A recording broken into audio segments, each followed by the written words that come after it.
questions. Before we dive into that, I would just like to give some updates.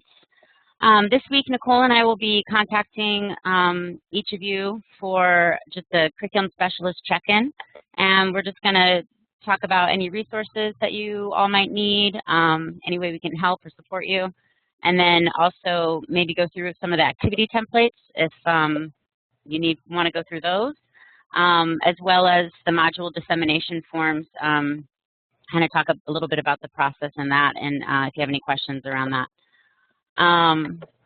Also, just want to remind you all of the HIT Education website. So remember, if you just go to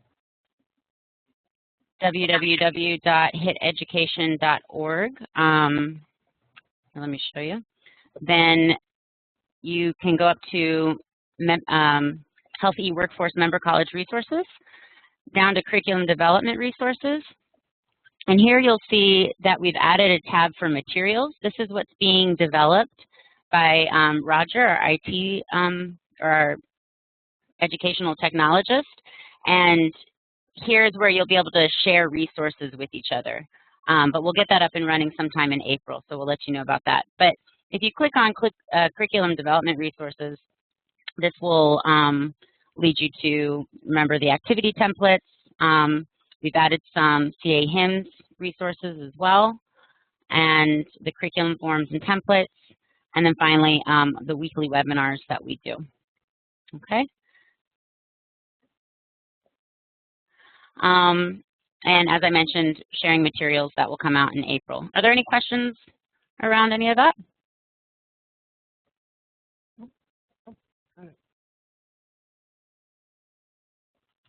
No? Okay. So moving on, what makes a good discussion question? I think a lot of you already have experience writing discussion questions, or at least using them in some form or another. So if you could just tell me what you think makes a good discussion question by either unmuting your speaker or typing into the chat box, and just make sure you send that out to everyone instead of just the host, okay?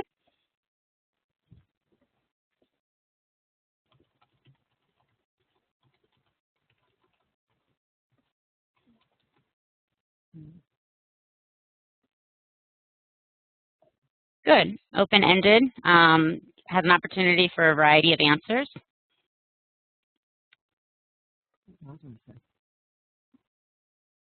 Yeah, good. Something that's thought-provoking, and something that other people would be interested in hearing other people's opinions about, and not just their own.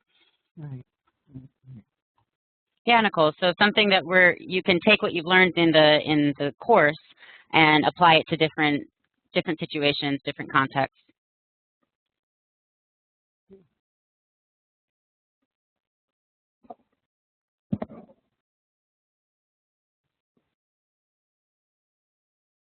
Good. Okay, so kind of similar to Scott, thought-provoking, and it actually can generate further questions.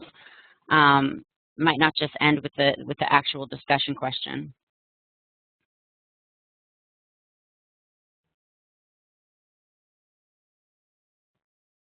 Okay. Anything else? Well, I think you hit upon most of these points. Also, a good discussion question will draw out differing opinions to generate discussion, and can also make connections to real-life experiences. So this can either be in the form of allowing students to draw upon their previous experiences in order to generate discussion, or also to, as Nicole mentioned, to apply their learning to new experiences that they might encounter. And also encourages higher order thinking, so kind of going along with open-ended, rather than just the what, where, when questions. More how and why questions tend to generate more discussion. And as Scott mentioned, thought-provoking, and makes people interested in hearing others' perspectives, and also just simply and clearly stated. So what I wanted to do for this webinar, since I'm assuming a lot of you do have experience in either reading discussion questions or developing them, I thought we'd do a little game show. So this is called Questionary, and it is the game show where there are no right answers. There are only right questions. So I'll tell you a little bit about how it works. I'm going to give you all a question, and I want you to read that question and identify the good and the bad aspects of the question. So it might be an excellent, very good question, might be a horrible question, or it might be a discussion question that has some good characteristics and some bad characteristics of a discussion question. Once you've identified that, you can raise your hand, and this will be like your buzzer. So if you look at all the participants listed in the upper right corner of your webinar, right below that you'll see a button with a hand icon, and it says raise hand. So if you click on that, you'll raise your hand.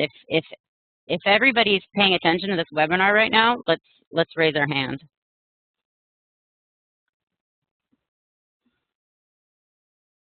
I think Nathan might be asleep. There he is. Okay. And Margaret doesn't have a hand, but that's okay, Margaret. We accept you anyways, and you can either answer through your microphone or in the chat box as well. Okay, I see Brett's joined us, or is coming online. So then to lower your hand, you just need to click the same icon and your hand will go away. Okay. And Scott, if you don't have a hand either because you're calling in, you can also just unmute your microphone or type in the chat box, or yeah, unmute your microphone. All right. So once you've raised your hand, and whoever's the first to raise their hand, I'll ask them to answer the question, if it's a good discussion question or a bad discussion question, or a little bit of both, and why. And if you get it correct, you will get +1. You'll get a point. So we're going to keep score over here on this whiteboard, and we'll add Brett to the list. I think Brett's coming on. There he is. Hello. Hi, Brett. Hi, Brett. Welcome. For those of you who don't know Brett, he is replacing Willie from Nova. So, Brett, do you want to just briefly introduce yourself to the group, and then we'll continue? Yeah, not a problem. Hi, guys. My name's Brett. Yeah, as she mentioned, I'm basically taking over from Willie at Nova at the Medical Education Campus here in Virginia. Okay, great. Thank you, Brett. Good to have you on board. So just to go back, Brett, we're playing a game show. If you haven't used webinar before, Brett, if you look underneath all the participants' names, you'll see a little icon that says raise your hand. And we'll be using that throughout this questionary game. Okay. Okay. All right, so moving on. So I'll ask you a question, decide this discussion question, decide if it's good or bad or what the positive and negative aspects are. Raise your hand and then get a point if you're correct. Are y'all ready? Raise your hand if you're ready.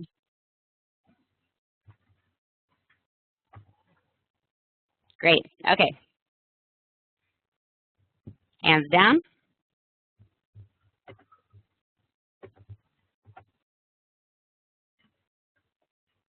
Question 1.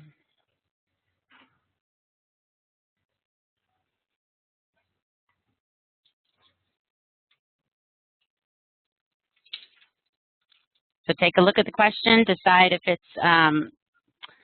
a good discussion question or not so good discussion question, and why or why not.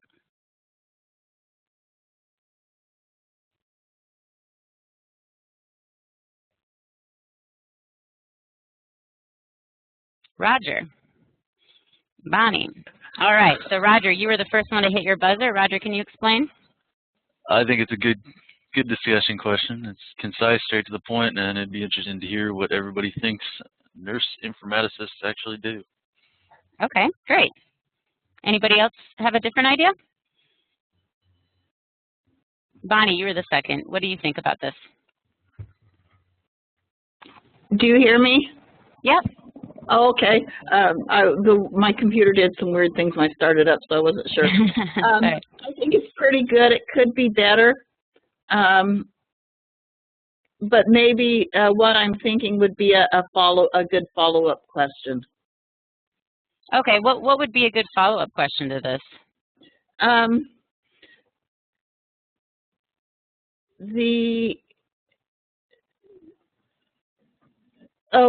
little bit about why? Well, I guess more detail in what they do, going into specific areas.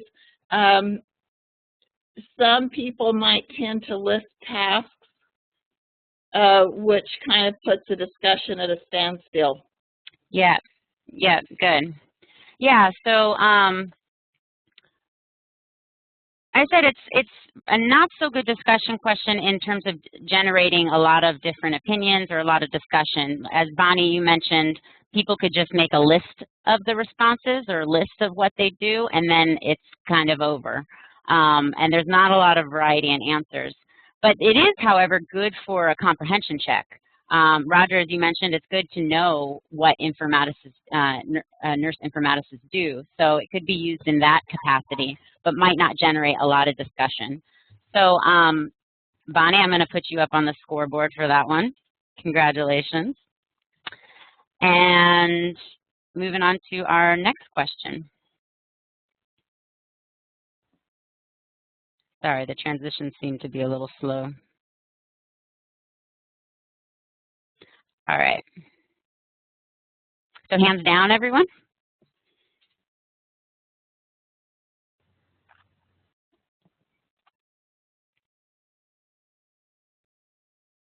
Vivian, why do you think this is a good or not so good discussion question?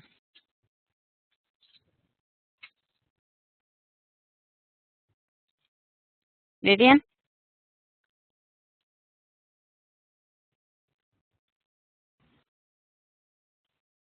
Can you hear me?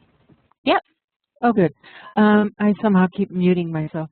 I think it's not a good question. And the reason I think that is that it's so many questions. It's like you don't know where to start. You're going, oh, well, all right, here's the different, well, what?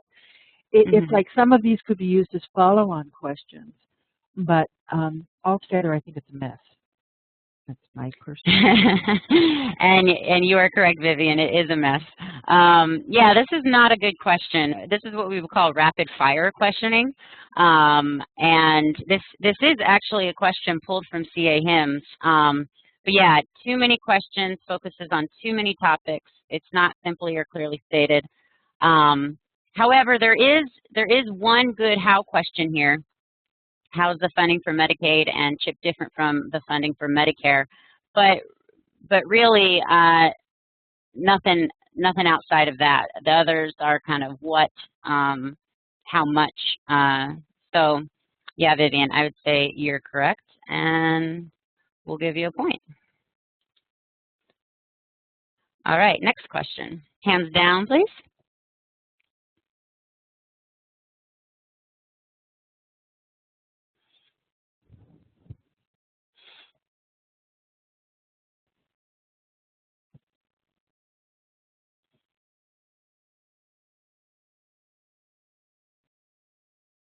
All right, Vivian beat us to it again. Vivian, what do you think about this one?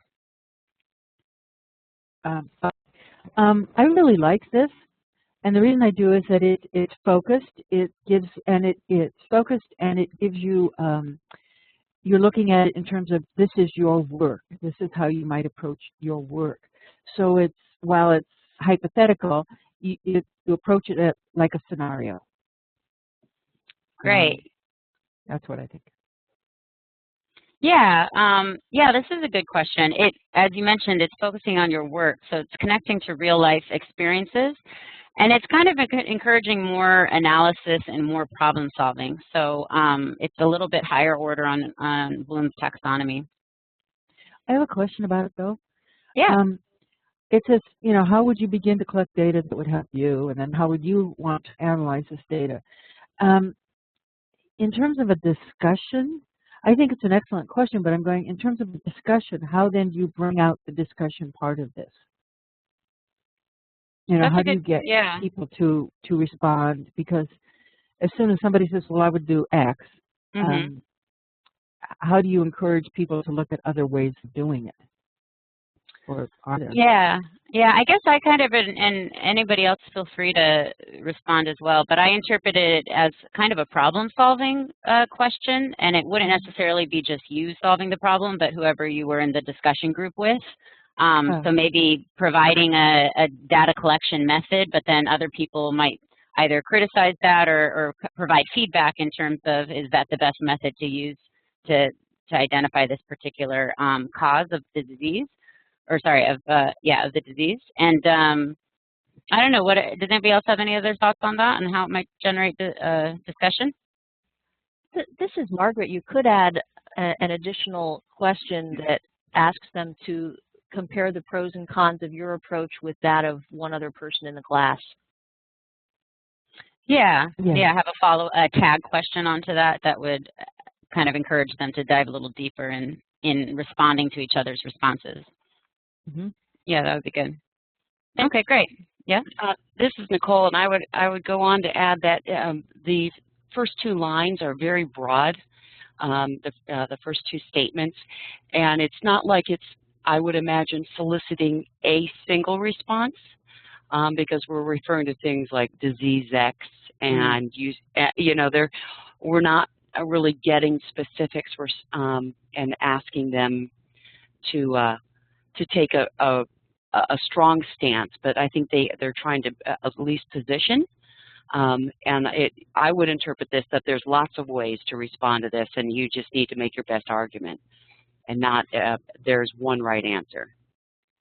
Yeah, that's a good point, Nicole. So one student could look at it from a particular disease point and say, well, if it's this, then we might go about it this way, whereas another student would take a different perspective. Yeah, definitely. Okay, Bonnie, I think or Vivian, that gives you 2 points.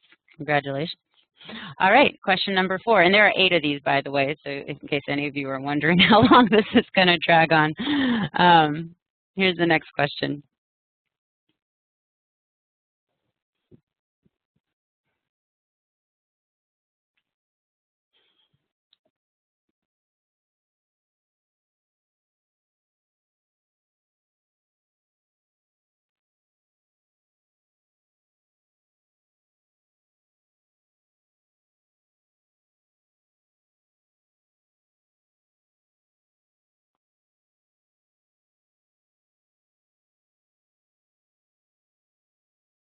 Okay, Nicole, what do you think? I would say that this is an okay question. I wouldn't put it down as a home run, but because we're trying to take concepts that are probably covered, and I'm thinking about one of the CA HIMSS topics that's in the first unit that really talks about what's the role of a nurse, what do they do, and so given the content it's probably addressing, I think it's okay because it's asking you to try to make some connections between your own experience, but I think it stops short. There could be some additional questions that might dive in more into the technology, such as, do you think the technology is aiding and enhancing their work, or something that would take it to that next level. Good. Does anybody else have any other thoughts on that? Hi, this is Vivian. I agree with Nicole, and I think you could do something like, if they're studying, if they're like a nursing student or something, you could even ask them, how does this compare with the types of technology you're learning about? And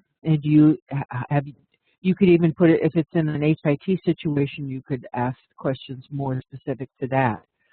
How much HIT are you witnessing being used, or something like that? Good, good. Yeah, and I think as Margaret also mentioned, it's a little unclear what the students would learn or are learning by answering this question. In other words, it isn't that great of a question. It does connect to their experiences, so they can draw upon that, but it has somewhat limiting answers. And as Nicole mentioned, it doesn't quite take it to that next level. So right on, Nicole. All right, next question.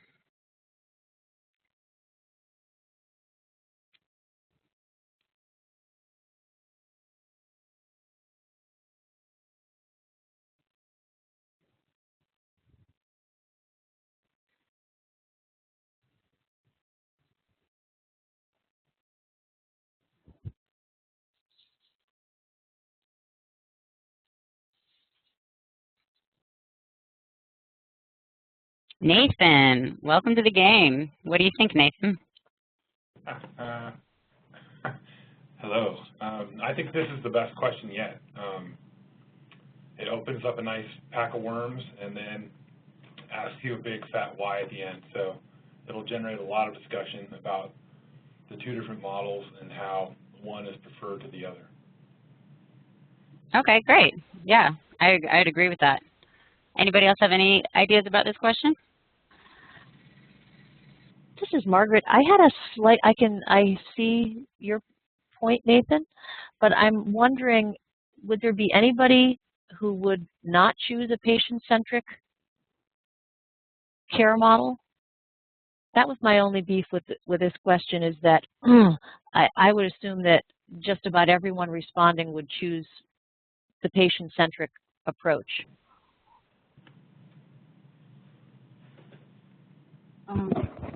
If you change that question, the second one, to be more, how has this benefited patients, or do you see this as being more beneficial? Would something like that make it work better?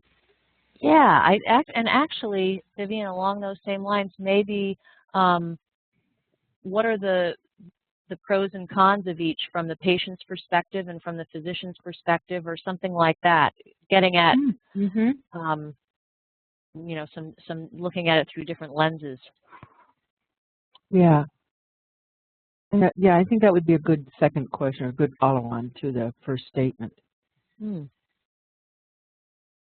Yeah, I think I agree with Nathan in that it causes you to take a side and then defend your position. But yeah, I see what you guys are saying, in that it might only elicit one perspective or one decision if everyone were to choose patient-centered.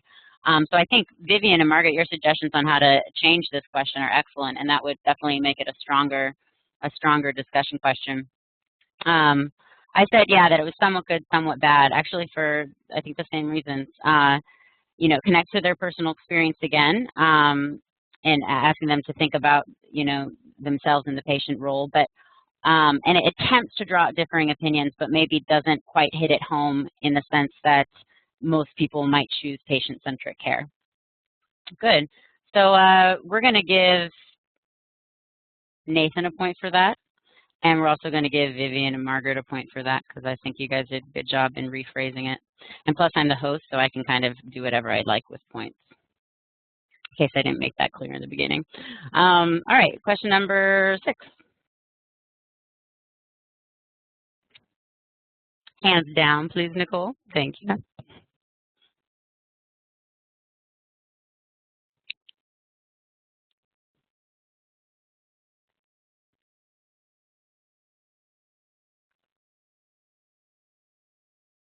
Brett, what do you think about this question? Yeah, I think Margaret just basically beat me to the punch, but yeah, it's just too broad. It's not going to really create any discussion except for a list of items, maybe something a little bit different, like who delivers healthcare services and what defines a healthcare service would be a better question. Excellent. Yep. I would agree. It's not that great of a question. As you mentioned, it kind of encourages a listing. And again, it depends on the purpose of your question. We're talking about specifically about discussion questions, but this is more of a comprehension question and doesn't really generate a lot of discussion. Great. And Brett, you're on the board. Okay, number 7.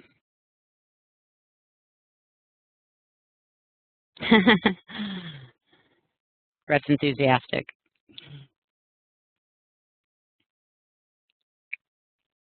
Brett, is that you again, or did you forget to put your hand down? I didn't look. I forgot to put my hand down, but... Okay. So, Scott, that will bring us to you. What do you think, Scott? I've actually got another person here in my office, and we both like this question just because of the fact it is very open-ended and allows the student to draw from experiences and what they've learned to answer these. Plus, it makes them defend what they answer. Yeah, exactly. They don't just suggest some benchmarks, which is already a pretty good discussion question, but it goes a step further. So yeah, I would agree. I'd say this is a good question. It's asking for rationale, yeah, and draws out different opinions. Does anybody have anything else to add to this question or any others? Okay. We'll give Scott a point.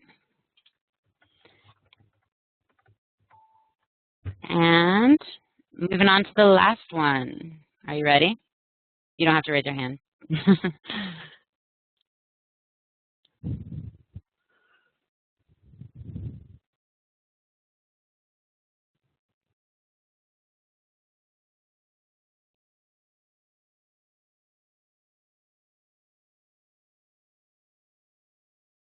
Nicole, what do you think about this question, Nicole?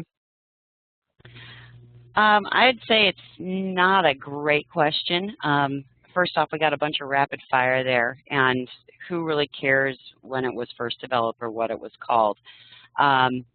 Or even for that matter, what features were added over the years. That's all kind of historical kind of regurgitation of just knowledge.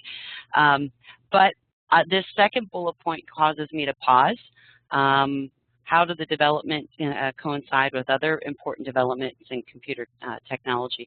And I think that one, if we added on to it or if we looked at it in light of what was being covered, if we're trying to kind of solicit a certain answer or answers, that might be all right. But all in all, I think I'd chuck this question for something better. Okay. Okay, great. Vivian, did you have anything to add to that?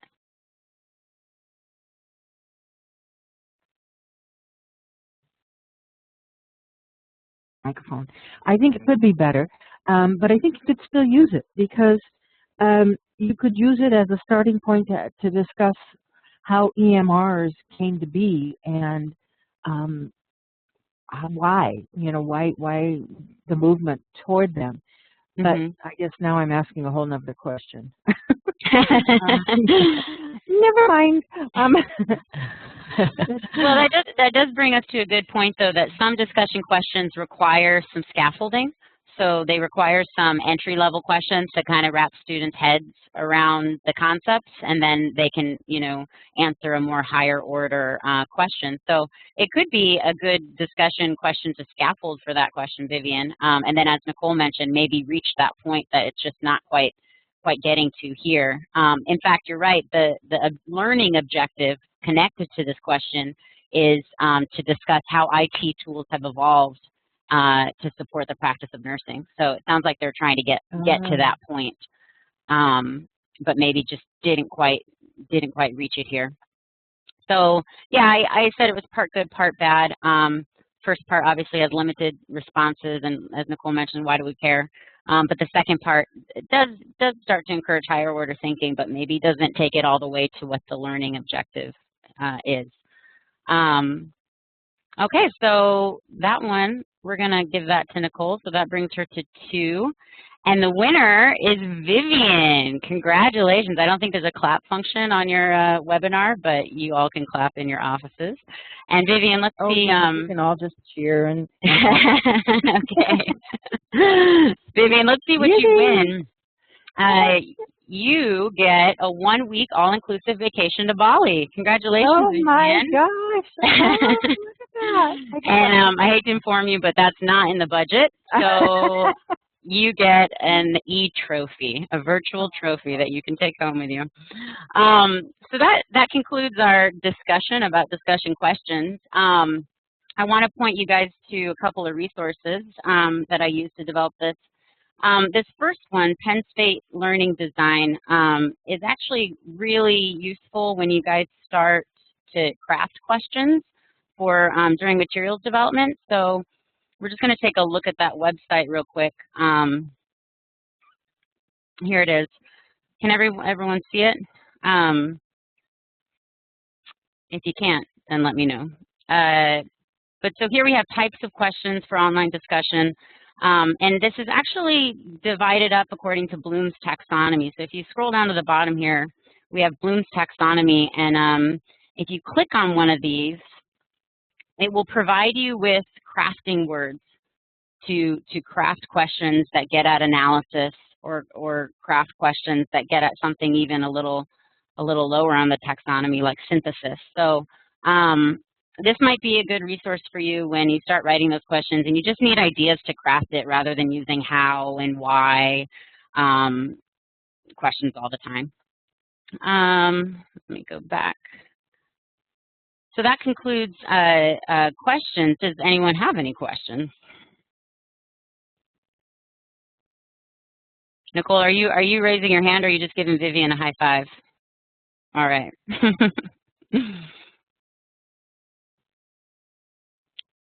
Okay, so if there are no questions, then Margaret, I don't know if you want to move on to objectives or if we want to hold that for another time.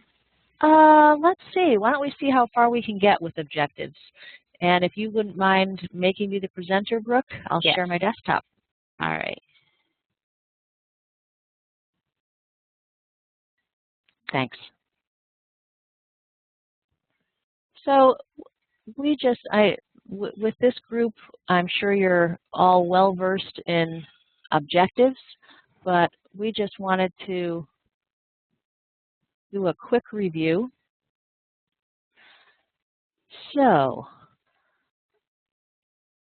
objectives, of course, should be observable. So the verbs you use should be actions that you could actually observe, and they should be measurable to some extent.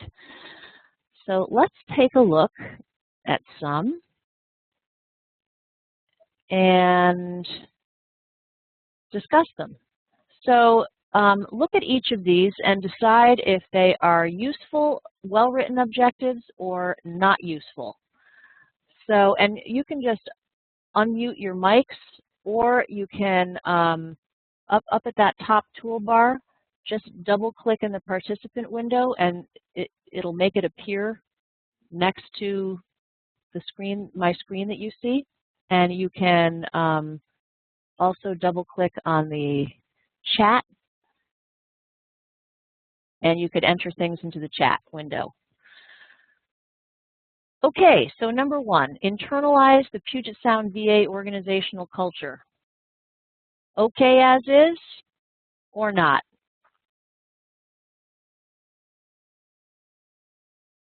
Okay, Nicole, not. Vivian, sounds like we should eat it. Okay, so what is wrong with this one? Nicole? I'm not sure how one would even begin to measure or observe this because it's such a subjective verb, internalize. I think a halo appears over the heads of people who have successfully accomplished that. Oh, I've seen that happen. So a way to, so the idea would be to break it down into smaller observable pieces. So something like state the VA's core values, something that could actually be observed or measured. Okay, and we're just going to kind of fly through these. How about number two? List 6 high-impact mistakes managers make while conducting employee performance evaluations. Okay, what do you think? Thumbs up? Yep. Brooke, looks good to you? Anybody else? And Vivian, I get a U for useful. Yes. Okay, this one is fine. It's clear. A student could list the 6 high-impact mistakes managers make. Brett, yes. Got a thumbs up from Brett as well. All right, number 3, review key informatics concepts.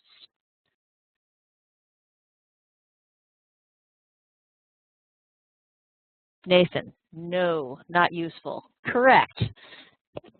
Nathan, why is it not useful? And Brett also. Thumbs down.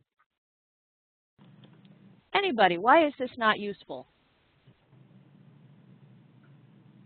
Actually require the student or participant to state anything. It's just asking them to... Brett, I'm having a little trouble hearing you. If you could get a little closer to the phone or...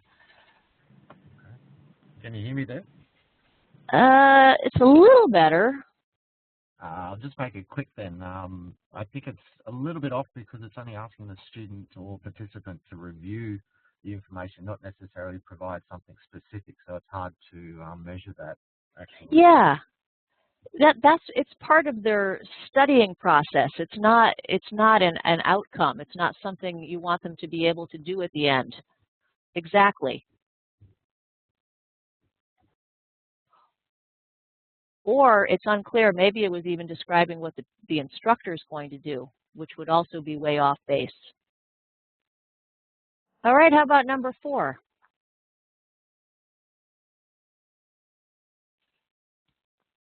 Okay, Nathan gets a no. Nathan, what's the matter with this one?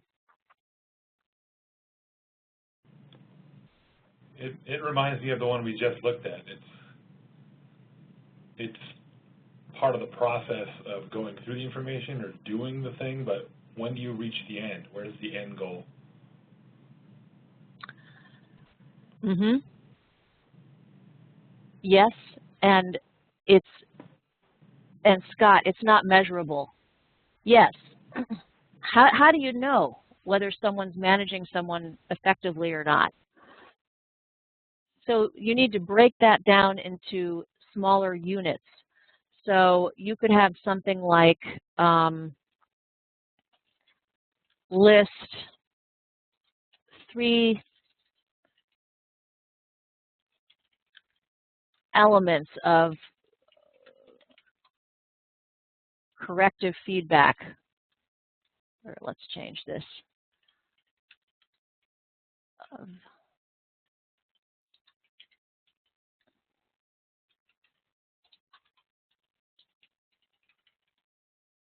Okay, so if you break it down into smaller units, no problem. Number 5.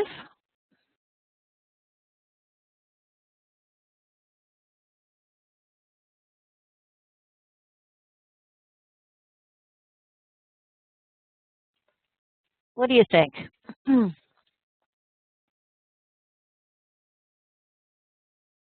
Okay. Lots of no votes. Oh, no, lots of yes votes on this one. Okay. Yeah, exactly. It's just fine. Calculate the area of a rectangle without using a calculator. Can you do it? Are you unable to do it? Pretty straightforward.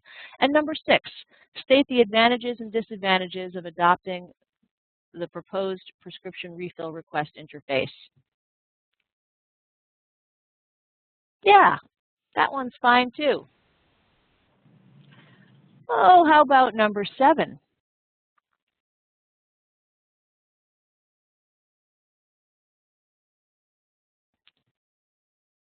We get no's from Brett, Nathan, Nicole, Bonnie. It's unanimous. And from Brooke, I've seen this one a lot. Yes, people use it a lot because they think, well, yes, I want students to understand, you know, X, Y, or Z. And Scott has made this unanimous. So how could you fix this one? What's an easy fix? Okay, Brett said demonstrate understanding. Okay, that's definitely a step in a better direction. Any other verbs?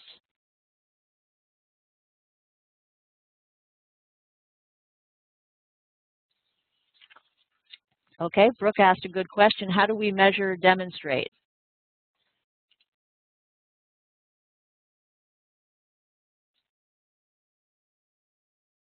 Okay, Bonnie, list the benefits and drawbacks. Yes, yes, a lot of people coming up with list. Exactly. I have a quick question, Margaret. Yeah. Because I just wonder in terms of learning objectives on Bloom's again, there seems to be a big difference between understand and list. I think it definitely makes it measurable and turns it into a better objective. But how do we maybe change this into something measurable while also maintaining kind of the level of understanding that they're asking for? Does that make sense? Well, it does make sense. It's just hard to tell from understand the benefits and drawbacks exactly what level of understanding they want you to have. You know, if it's a deep understanding and higher order, then we would be in the verb territory of apply or, you know, something like that.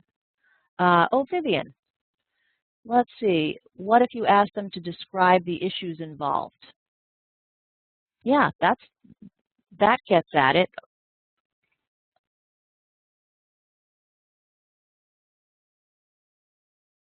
Yeah, it's actually, I know what you're saying, Brooke, is maybe maybe the author had something more comprehensive in mind than list.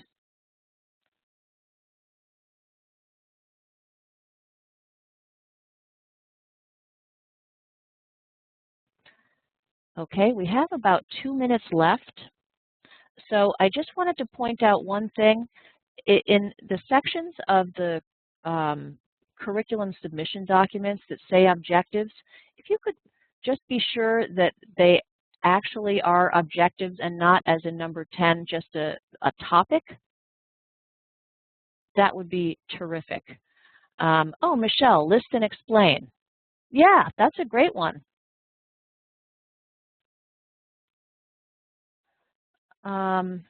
We are running out of time, so I just wanted to show you this one resource.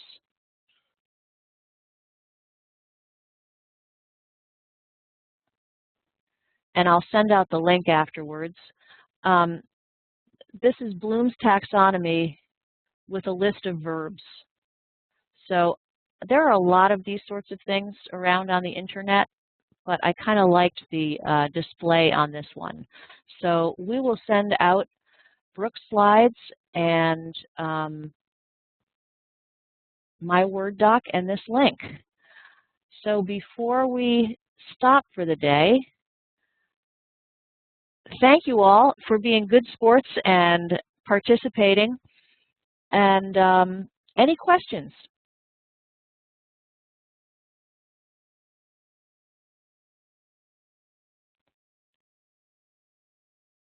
All right, well, we will see you next week online once again.